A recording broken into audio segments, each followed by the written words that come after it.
Ipinanganak na may Down syndrome ang batang si Atlas. Ngunit maliban dito, siya rin po ay na-diagnose na may Hirschsprung disease kung saan hirap na hirap siyang makadumi. Dahilan para maapektuhan hindi lamang pong kanyang pagkain, ngunit maging ang kanyang gulugod. Kaya naman sa edad niyang 2 taong gulang, maliit siyang tingnan at hindi pa nakakalakad. Ang ating pong naging tulong sa kanya, inyo pong panoorin.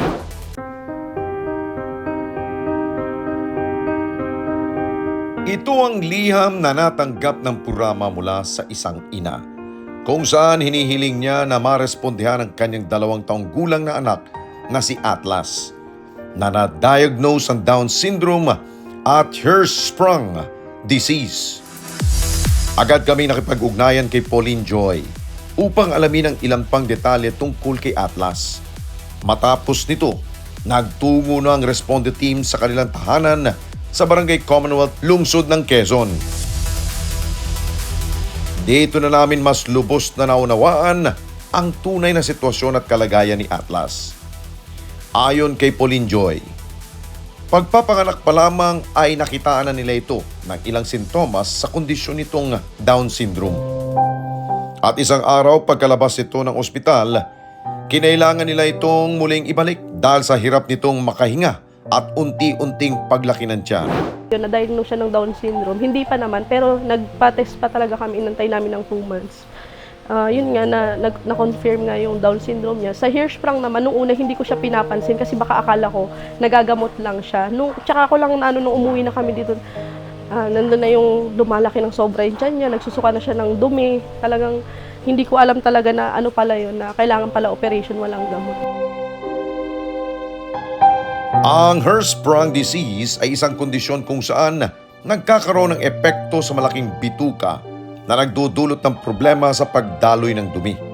Ang mga batang may Down syndrome tulad ni Atlas, malaki ang posibilidad na magkaroon nito. Umuwi lang kami nung gabi, kinabukasan sa ospital na kami. Sinasabi ng doktor na tutubuhan nga siya kasi hindi na nga siya makahinga ng maayos din sa sobrang laki ng tiyan niya. Talagang nag-green na rin yung tiyan niya, sa ugat niya po lumalabas na, tapos nagsusuka na siya ng green. And then yun po sinabi sa amin na meron nga daw po siyang Hirschsprung. Hindi ko pa inintindi nung una kasi sa ospital naman ako, parang panatag na ako eh. Pero nung umuwi kami, nung pagkagaling namin ng ospital, kasi 1 buwan po kami mahigit nun eh. Tagal po, opo, kasi talagang 50-50 po siya eh. Ngunit paglilinaw ni Pauline Joy, maayos na naging pagbubuntis niya kay Atlas. Kaya naman, maging siya ay nagulat sa pagkakaroon nito na nasabing kondisyon. Bubuntis ko po siya, talagang kumpleto ko talaga po sa lahat, ganyan. Hindi ko talaga po akalain. Talagang hindi ko suwat akalain na Pero tinanggap ko po yun nung sinabi sa akin na meron siyang Down syndrome. Tanggap ko po yun, hindi na ako nagtanong or what. Sabi ko, okay na yun. Sabi ko, basta okay siya. Pero yung hindi ko lang ang hirap lang nung meron sa Hirschsprung niya. Ang hirap kasi struggle sa araw-araw. Kada tutusukin mo, iiyak talaga buong araw. Iyakan talaga, hindi natatapos yung iyakan. Sa akin po kasi hindi ko na yung hirap. Parang wala na lang. Ganyan. Pero ang ko na lang kasi talaga, yung nararamdaman niya. Parang maano mo na lang ba yung hirap niya na kasi isipin mo, pag tayo nga hindi tayo makadumi, maano sa pakiramdam natin. Paano pa siya? Yun po yung iniisip ko palagi. Maliban sa kanya mga nasabing karamdaman, si Atlas ipinanganak din na hindi makarinig. Kasi siya na pagising ko kasi na pag yung ibang baby kasi pag kunyari tumutungtong na ng 6 months, nalalaro mo na sila, nakakausap na sila. Siya kahit anong tawag, ganyan, hindi talaga. Tapos yung pinahearing test namin siya 3 beses bumagsak, talaga wala. Sa umpisay, nangihina si Pauline Joy sa tuwing kakailanganin madala sa ospital si Atlas, lalo na dahil sa hirap nitong makadumi. Ngunit dahil na rin sa sitwasyon ng kanilang pamilya, pinilit niyang matutunan ang mga bagay para matulungan ang kanyang anak. Sa buong 7 buwan niya na halos sa 1 linggo 3 beses kami sa ospital kasi hindi nga ako marunong mag-catheter po. Pinagagalitan ako ng doktor. Naiiyak na lang ako, tas yun. Talagang ko na lang, sinanay ko lang yung sabihin. Ang paggamit ng catheter ang ginagawang paraan ni Pauline Joy upang matulungan si Atlas.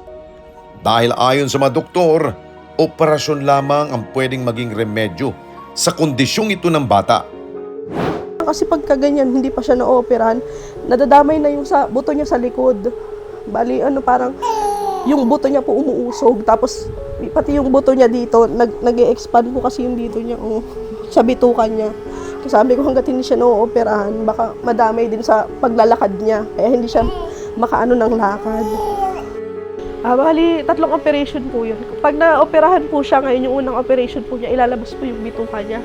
Bali yun po, hindi ko pa sure yun kung abutin kami ng 6 months kasi public lang po kami, hindi naman po kami private na pagka okay na, 1 buwan, ma-operahan na. Siyempre, andyan po yung antay ka kasi may mga kakilala ko, 3 taon na inabot, hindi pa sila na-operahan eh. Pangalawa po yun po yung puputulin po yung sira, kasi sira po yung bituka niya eh.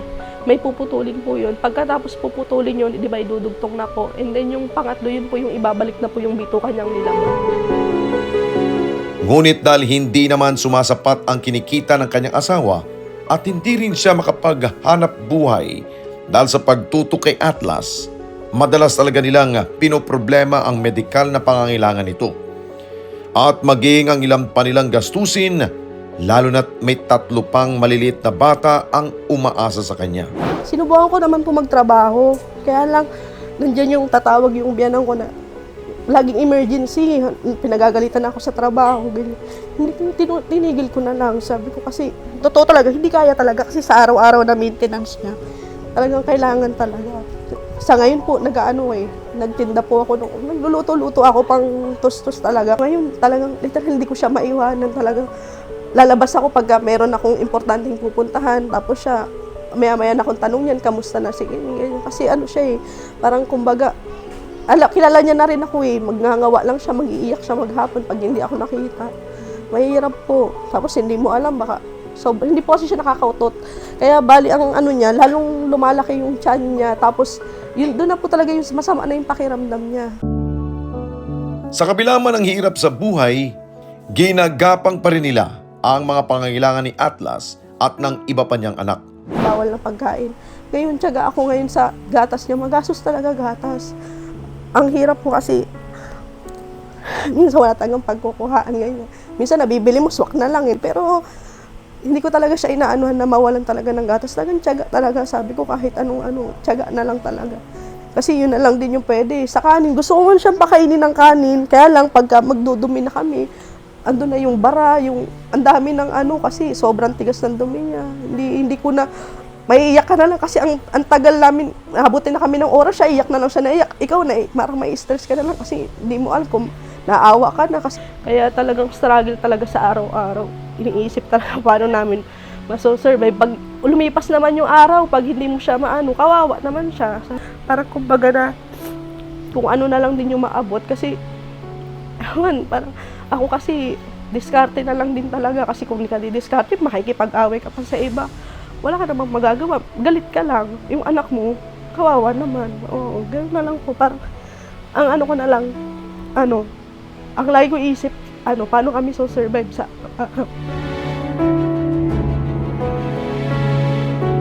Tulad ng maraming ina na atin ang nakapanayam sa programa, si Pauline Joy madalas din na pumipila sa mga charity event para sa mga tulad niyang may anak na warrior. Anya, napakalaking tulong ang mga gatas at maging diaper na madalas nilang makuha sa mga ito.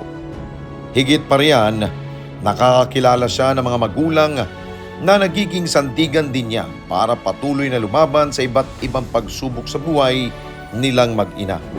May time po talaga na, syempre may mga charity ganyan, pero hindi naman talaga na po provide kasi usually ang charity kasi gatas, diaper, pero sa aming nanay, malaking bagay yun, sobrang laking bagay po yun. Pag nabigyan po kami ng gatas, talagang ako talaga tuwan-tuwa. Minsan paano pa ako Manila yung mga charity event, pinupuntahan po talaga namin, kasama ko siya, bit-bit ko siya. Para lang pag uwi namin, ang masaya kasi merong gatas, diaper, may pang 1 linggo, ganyan. No? Tinatyaga ko po talaga. Kaya sabi ko, malaking bagay din po talaga yung pag may mga event siya na mapasali ka, malaking bagay po talaga sa amin yun. Sa ngayon, hindi pa maoperahan si Atlas dahil na rin sa ilang mga konsiderasyon sa kalagayan nito. Nakapila rin ang kanilang pangalan sa waiting list na mga operasyon sa isang pampublikong ospital.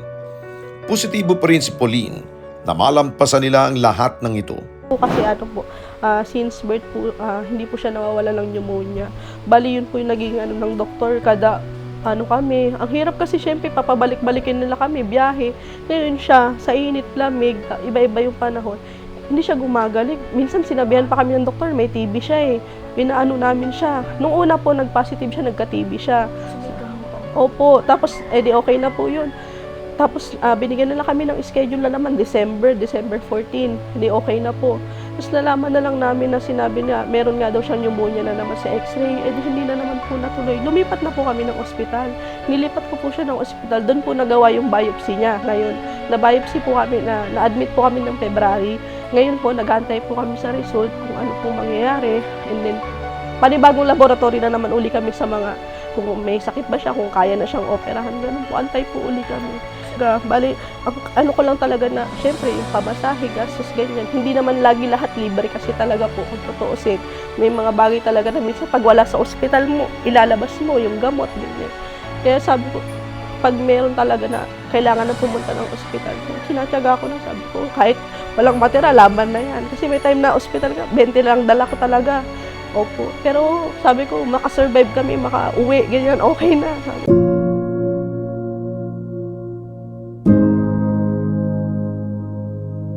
Bakit ako napunta sa gantong parang ko na lang na, nandito na ako eh. Ayan na yan eh, sabi ko kung tutulungan ko yung sarili ko, tutulungan ko siya, lalaki yan.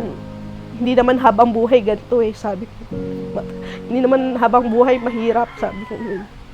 Tinatyaga ko talaga.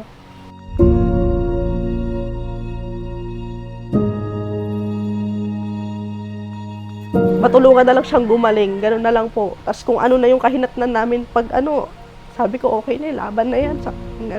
Okay na, sabi ko. Wala na akong choice, nandito na ako sa na to eh. Gagawin ko na lang din siguro yung best ko na lang, gano'n na lang.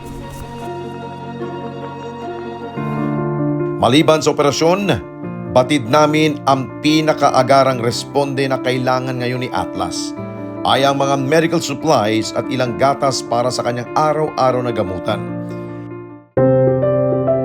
Kaya naman sa pagbalik ng programa sa kanilang tahanan, bit-bit na namin ang mga ito.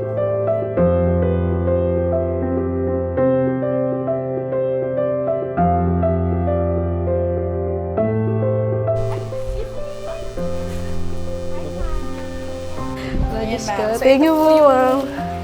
Ano mo ba? Yes po. Medication. Apo. Pakadami. Ayan ma'am, ito ma'am. Yun.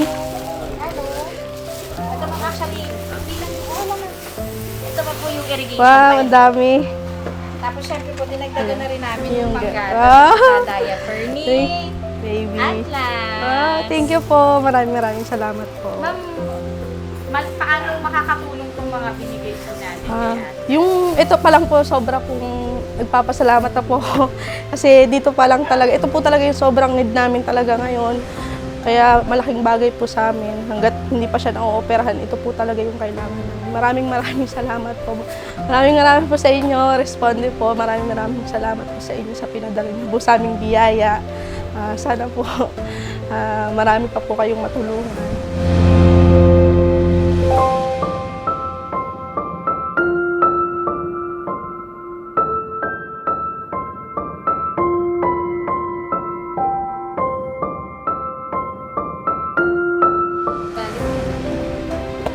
Ay, milk! Ang dami milk, oh. Wow! Ikaw naman, oh. Joke lang. Ay, sis!